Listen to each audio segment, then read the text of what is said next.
Right.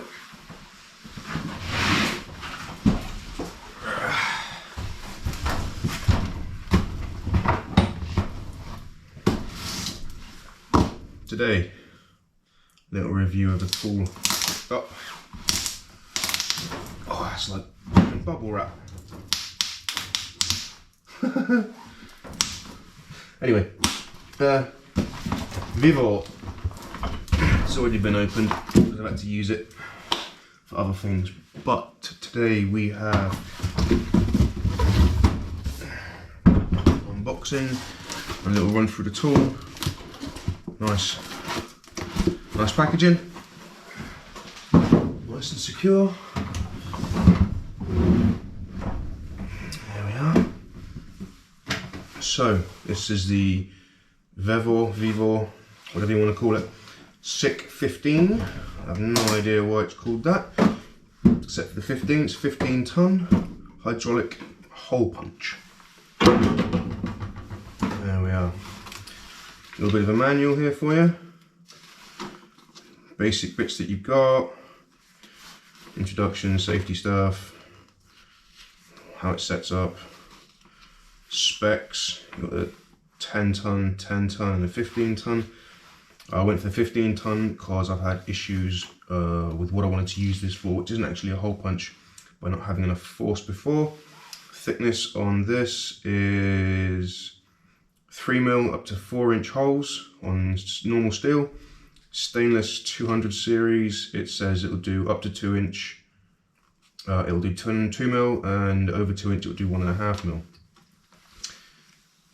Hole diameters are here.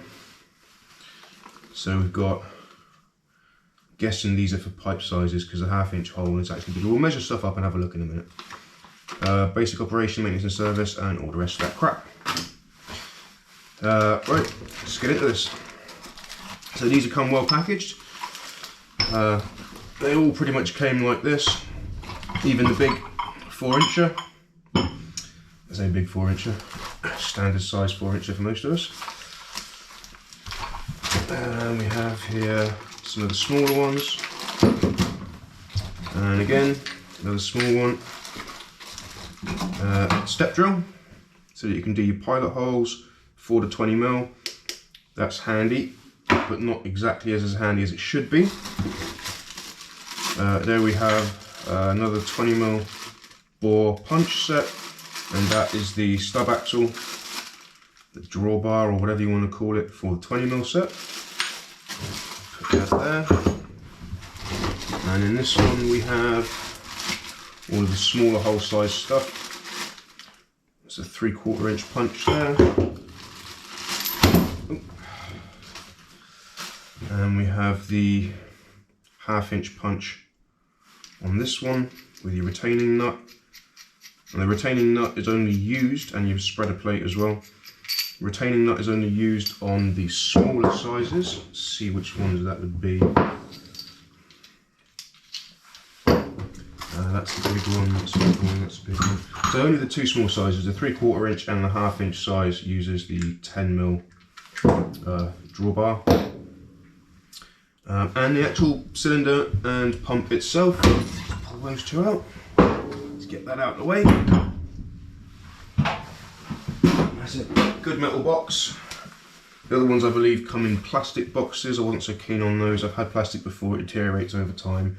The metal one, at least, if it goes wrong, you can fix it. So, let's have a look and see what we've got in these. We have 1-inch, so we've got 1/2-inch, 3/4, 1-inch, 1 1/4.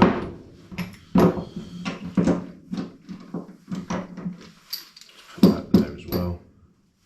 Those two, what size is this one?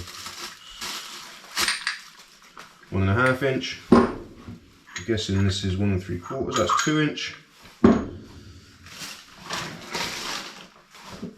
That's the axle for that. That's the step drill there.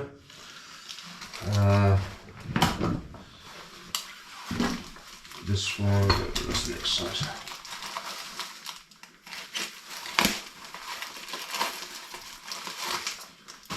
Put that there out the way. This one's 2.5 inch. I'm not going to get all of these out completely, we don't need them all out. It's just unnecessary. And we have here the 3 inch. I guess would be this is a 3.5.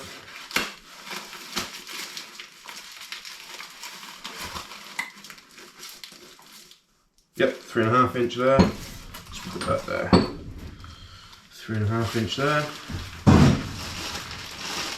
Move all of this out of the way. There as well. And the 4 inch. Which is always handy. Right. So, this will be good if you want to do dimple dyeing. There are companies on eBay that I know of where you can get custom made dimple dyes which will fit the holes that these actually produce. Let's get the calipers out, shall we, and have a little look and see what size holes we're actually making. So I'm going to do this in metric and then I'll convert it over. I'll do it in both. Zero that out. So this one's hole is 22 mil, which is 867, so just under 7/8 of an inch. This one here, 27.65, so what's that, inch and a 16th? 25.4, inch and a 16th, just over inch and a 16th.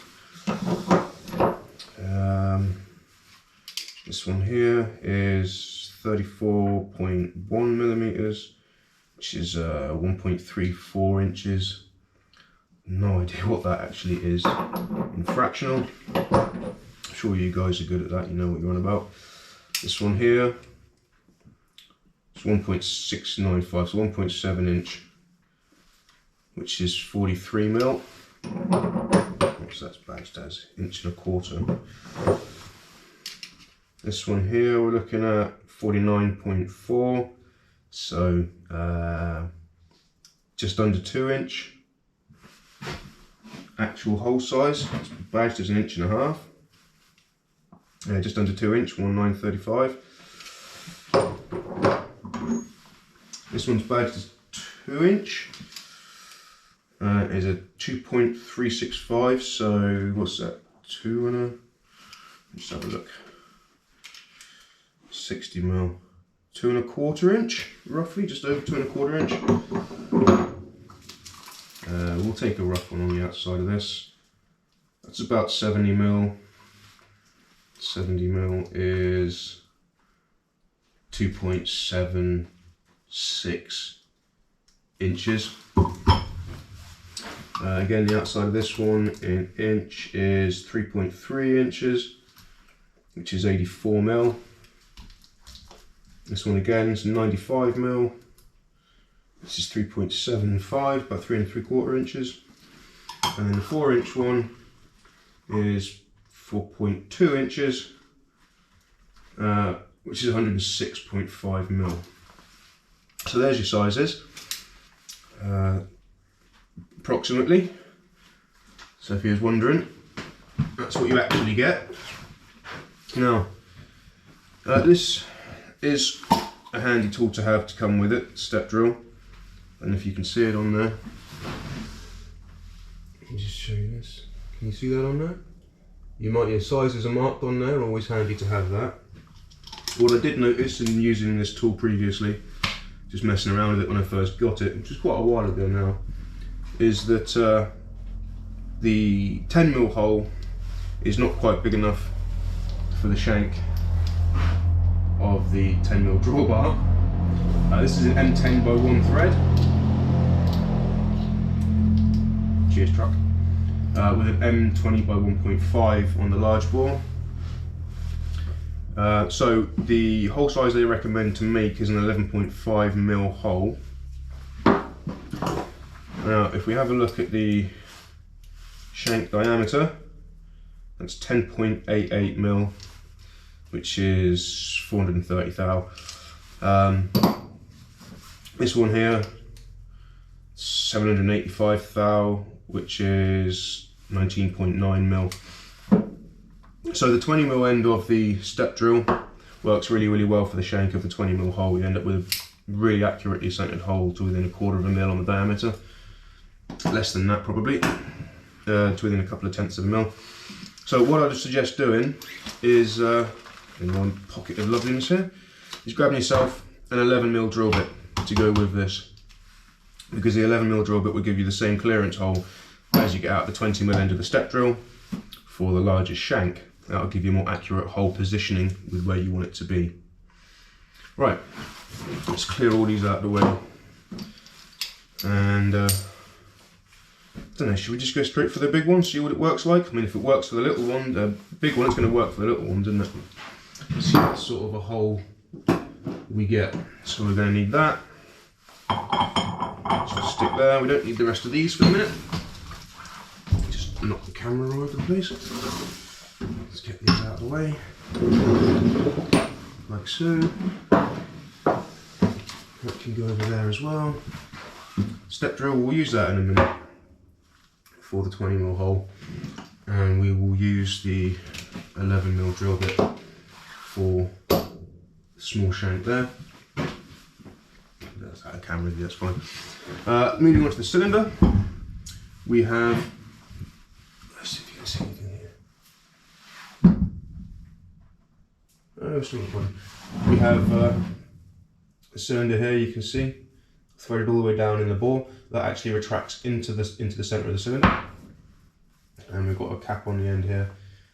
I don't think that actually moves, but it is what it is. I mean, you could potentially use that end there to make a carrier for it to hold it flat on your worktop, so it's not moving around the way it is now. I might even do that, grab onto the milling machine or whatever else. Moving on to the pump, standard kind of thing as far as pumps are concerned. This here is meant to be loose, so that when it sits into the case, it can drop that down and the handle sits down lower in the case. When you pick it up, it will self-center, sit there, give that a little tweak. Again, moving on to this here, the valve. Always leave this in the open position, or off position as it's called here. There are a couple of roll pins to stop you going too far and unwinding it. But you don't really want to leave this with the valve closed because you can cause damage to the valve faces. So to operate it, you lock it off, pump the handle. To retract it, you release that. So lock it, release. You see that one? Lock it there, release it there. Try and always leave it in the release position. Okay, so let's grab some material. Out of the way a minute. And do you know what? I'm going to do the little one first. We'll do a little hole first. See how accurate these holes are actually as they're made. Right, so I haven't got 3mm material at the moment, but I do have 2mm CRS cold rolled steel here. Excuse me. Which we are going to use for today. If you're doing automotive applications, chances are that's mostly the sort of size you're going to need. Certainly for road cars rather than for off-road trucks and such. Let's just clamp that down, make my life a little bit easier. So full disclosure, I paid for this all by myself because I wanted it. I'm not sponsored. If I am, I'll tell you. Just grab that drill. What are we looking at? Charge here. That's good enough. Kilda combi drill. Very good pieces of kit. This factory here, I charged it one time in building this entire shed, including the bench, the flooring, and all of the structure of it. So they last quite well. They're pretty tough. This is a 5 Ah battery, 4 Ah battery, I believe. Saying that. Don't know, half the sticker's worn off. 4 Ah. It says on the bottom there. 54 watt-hours, 18 volt. UK supply, I don't know if they're built in the UK, but it's certainly a UK supply. The company's based in here. I've got the heavy duty impacts of these and the low duty impact as well, which I bought initially when they first came out. They've lasted really well. I throw them around all over the place, don't care about them whatsoever, and they just keep going. So actually ran one of them so hard I cooked the grease out at the end of it and it still carried on afterwards. And I haven't done anything to it, which is fantastic. Right, so where are we? Okay, the drill bit we've got here, I'm going to go straight to the drill bit to drill this initial pilot hole. Purely because of the fact that I have used this before, and I know that that gives me a sloppier hole than I want. I'd rather keep the tolerances the same between the small shaft and the large. So where are we on? This is a DeWalt Cobalt Pilot Point Extreme, I believe they're called. They have this tip on the end here, which is really quite useful for sheet material. You don't get the draw through quite the same way. It doesn't snag the same way. Well, we'll find out, won't we, in a moment. That's where I'm going to put this. Let's put this one on the end here. Somewhere there should do us.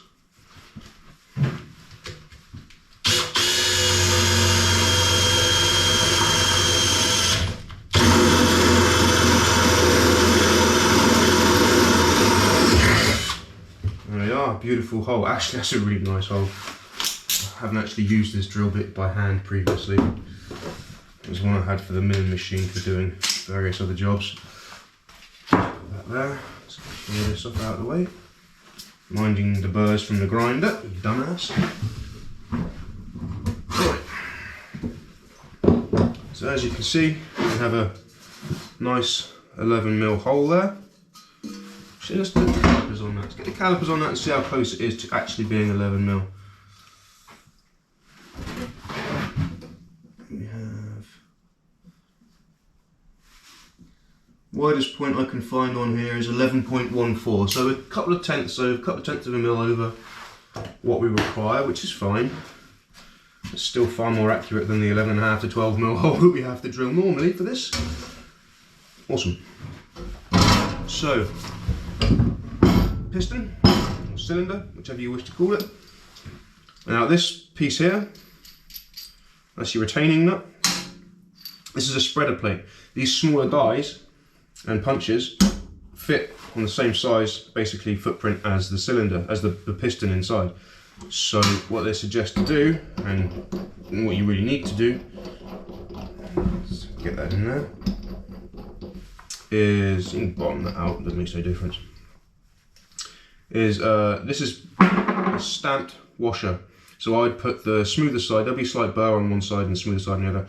I'd put the smooth side down to save damage to the piston body, cylinder body. That fits on top of there, which is your the die, I guess. That fits on there, which is, as you can see, pretty nice fit. We'll put the punch on top, get our retaining nut, we'll tighten that on there. Get everything settled up and square like so. Let's use a couple of these as a chock on the back of it. Good enough. Get the clamp out of the way so it's not falling everywhere. Right, so can you see this? Yes, you can. So let's move you in here. Zoom that up a little bit. See if we can get some good picture of this. So all I'm going to do is tighten the valve like so. In fact, let's move you over here so you can actually see what's going on really well. Like so. That will work. Okay, so all I'm going to do, tighten the valve, pump the handle, and it should see it.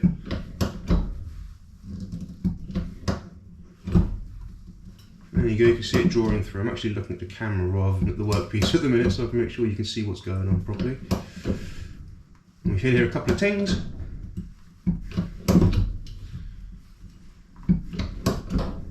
There's one, there's two, and we're through. Simple as that. Release the pressure off, remove the retaining nut. I mean, you can take the material straight off the top if you so desire. Might actually be easier in this case. And there's your hole. So, where are we? Nice 22mm hole. So if you're in the plumbing trade and you want to put a bit of 22mm pipe through some plate, for whatever reason, there you go. Show it to this side as well. Nice 22mm hole. And good thing about this one at the moment is I'm not seeing anything much in the way of deformation of the actual shape of it, which is always good. Nice clean hole without it being all wavy and wobbly. Slight burr on the back edge, but nothing too mad. So that there is the smallest one we've got. Now the useful thing about this one, there you go, it comes off nice and easily. Oh, hasn't done it today. Huh. Let me put that back on there a minute. Tighten that up. Now these do have these twin blades. You see these two cutting edges there? Which are actually supposed to cut the thing in half. The plug, I guess, the slug out from in the middle of it, it's supposed to cut it in half to make it easy to pull out. Now that was the shallowest pull through I've done so far. Let's just see if just giving it a bit more of a punch actually cuts that and gets it out.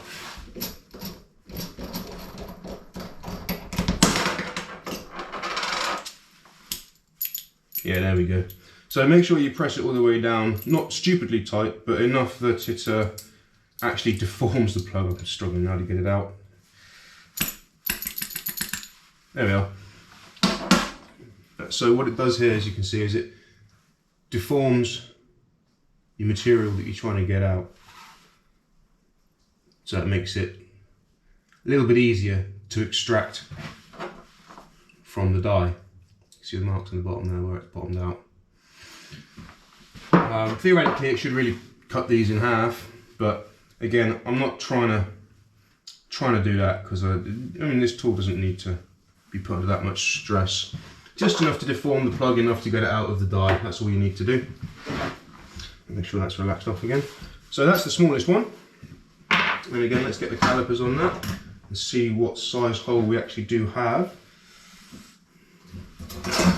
Get off. And it runs at 2205mm, which is just a hair under 7/8. 22.22 I believe is 7/8. Let's put that on metric, on imperial. 868 thou, 868.5. So just under 870 thou, just under 7/8. Awesome. So that's handy. I'm sure we can get some dimple dies to make that a nice structural piece there. Now let's put these bits away. We don't actually need, so take the cylinder out again. Move that camera back over there. I'll move it back a little bit, don't need to go too much.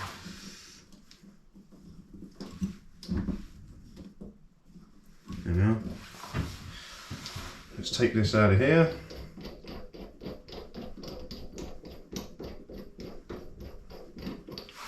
Like so. Keep that all together. Just because it's easier that way.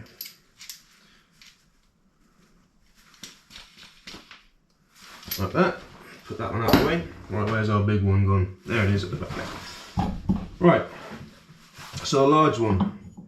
Let's see where's the best place to stick this. Somewhere there. Gonna mark that there roughly. Let's get me clamp out and drill that hole.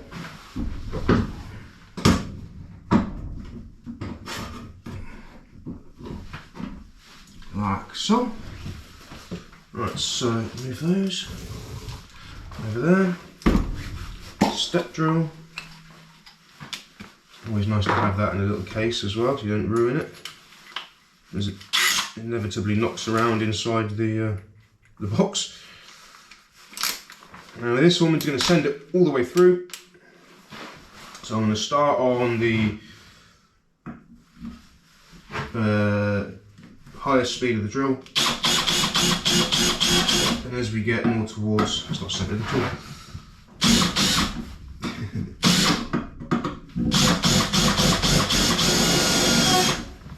Much better.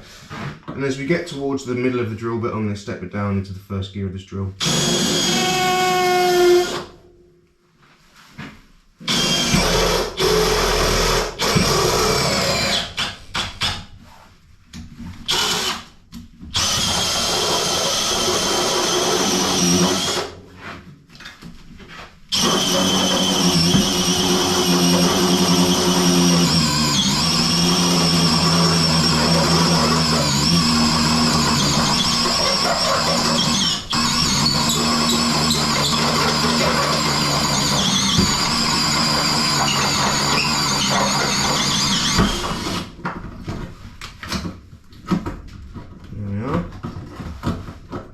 find my way out of the hole again.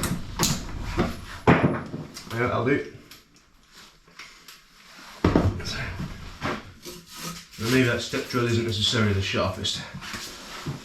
However, what we're doing, it serves the purpose perfectly well. It's not bad, not bad. Do the job. Let's put that away, like so. Unclamp this.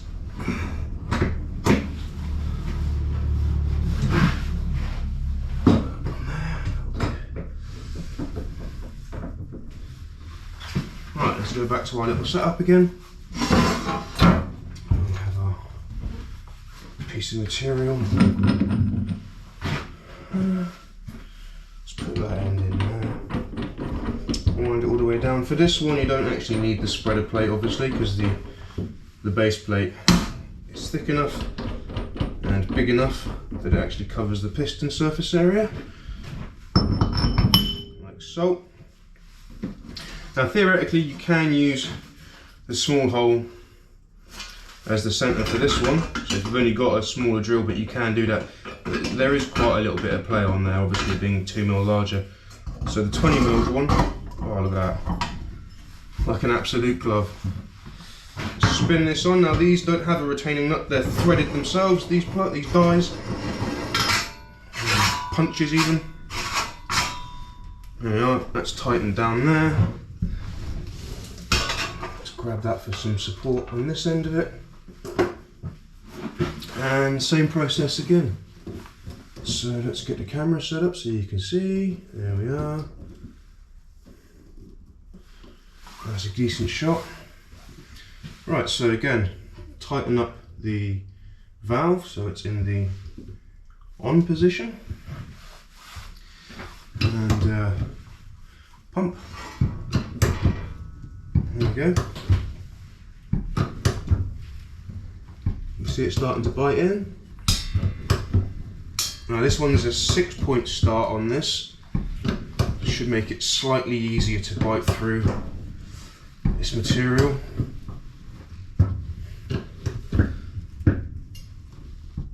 Decent amount of pressure on the handle. Look. There we are. It has only gone through one side and kicked the top off on the piss, as it were. But there we go.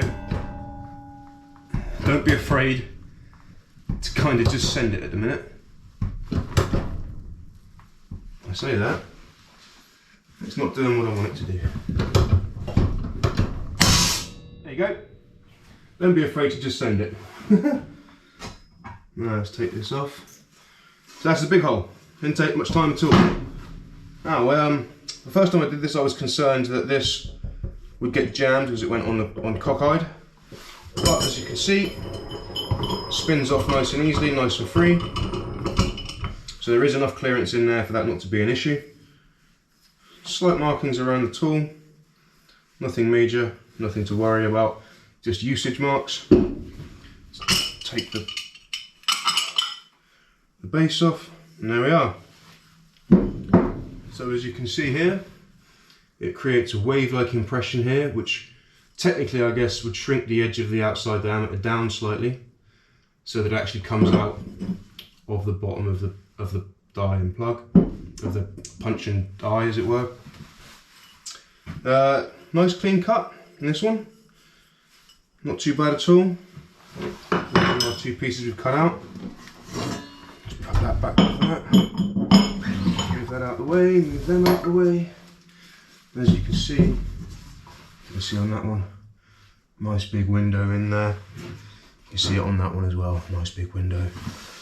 And there you go. So looking on the back of these, there is a small burr on the small one, nothing significant. There is a burr on the larger hole that runs from there around to here, so that would be here around to here. So just about, I don't know, 2/5, 40% of the hole has a burr. You'd have to just dress off. The rest of it's really quite clean. Excuse me, gotta quit smoking. and very little deformation in the panel itself, which is always good to have. Again, you could easily flatten it out by hand if you really needed to.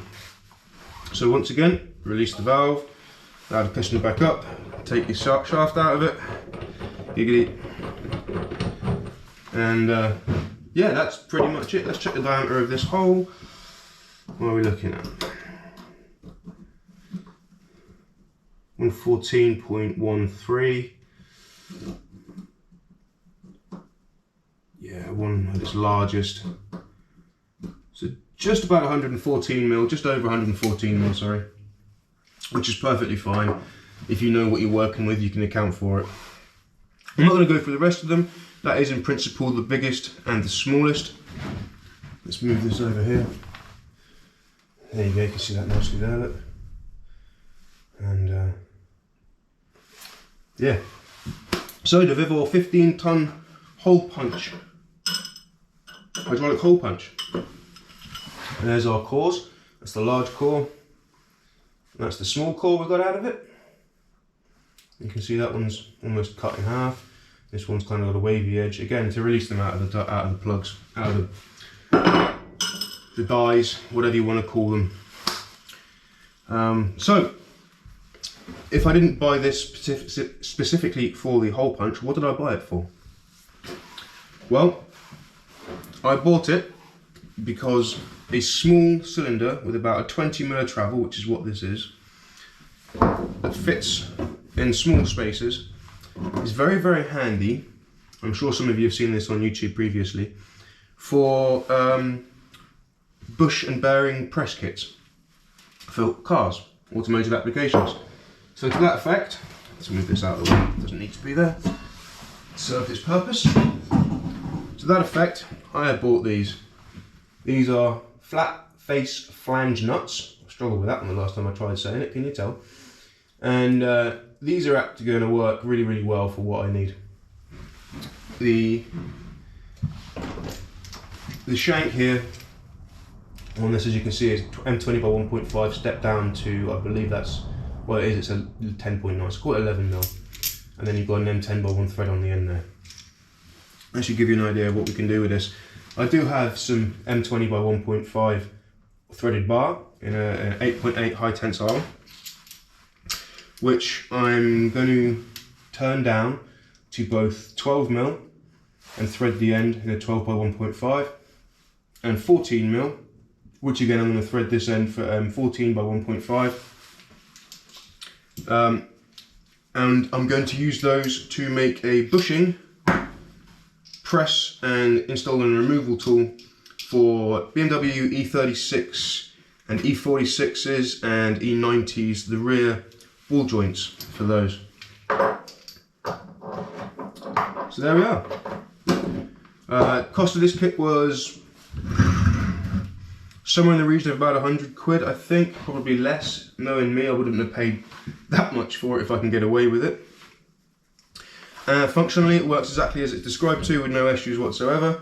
It hasn't leaked in all the time it's been sat around waiting for this review.